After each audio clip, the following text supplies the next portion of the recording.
Hello and welcome again to Red Gaming Tech for yet another binary news where you give you your daily dose of focused gaming news. My name is Marta. Today is the 27th of June, and this time I'm bringing you some interesting sort of rumblings and rumours and suggestions regarding the Xbox One. Now, obviously, many features that were in Microsoft's initial reveal of the Xbox One kind of fell by the wayside, including, of course, the much beleaguered online DRM. But one cool feature, actually, unfortunately, was a victim of this onslaught, as we had the family sharing, which, of course, enabled you to share games with up to 10 people. It actually sounded like an interesting feature, and one that could actually potentially be useful. So, you guys will probably be pleased to hear that the family sharing plan will eventually make its way back to the console, but it's probably going to take a while.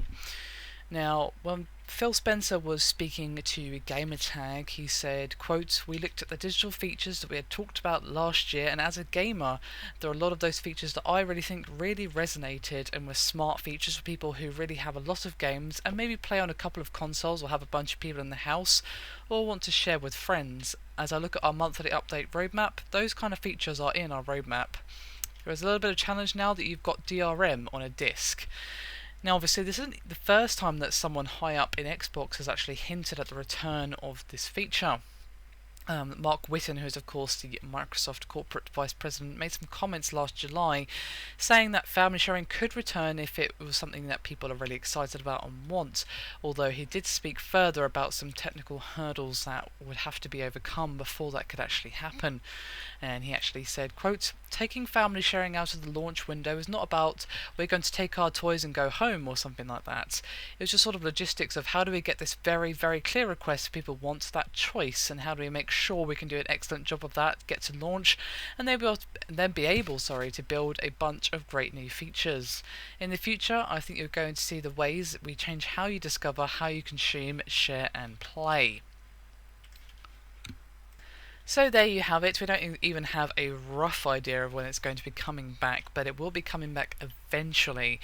They're obviously figuring out a way to still keep the games protected. Of course, the online DRM would have performed that function with their initial sort of vision for the Xbox One, with the family sharing. You know, the online DRM was kind of needed in the initial stage, but obviously they've got to find a way around that now and find a way to make sure the games are still secure with this feature now that, of course, online DRM is no longer a part of the Xbox One. How they're going to fix this? Well, I don't really know. Unfortunately, I'm not really a developer, so I can't say. I just look forward to the feature returning, as it was a bit of a shame that it had to fall victim to the necessary changes made to the Xbox One, but I can see why they took it out, definitely. So hopefully we'll get word on this soon, but I wouldn't expect it within the next few months. I think we'd be lucky to get it this year, to be honest with you, as they've probably got quite a bit of tinkering to do before we see it returning to the console. Anyway guys, that is me done for this video. Thank you very much for watching, and I'll see you next time.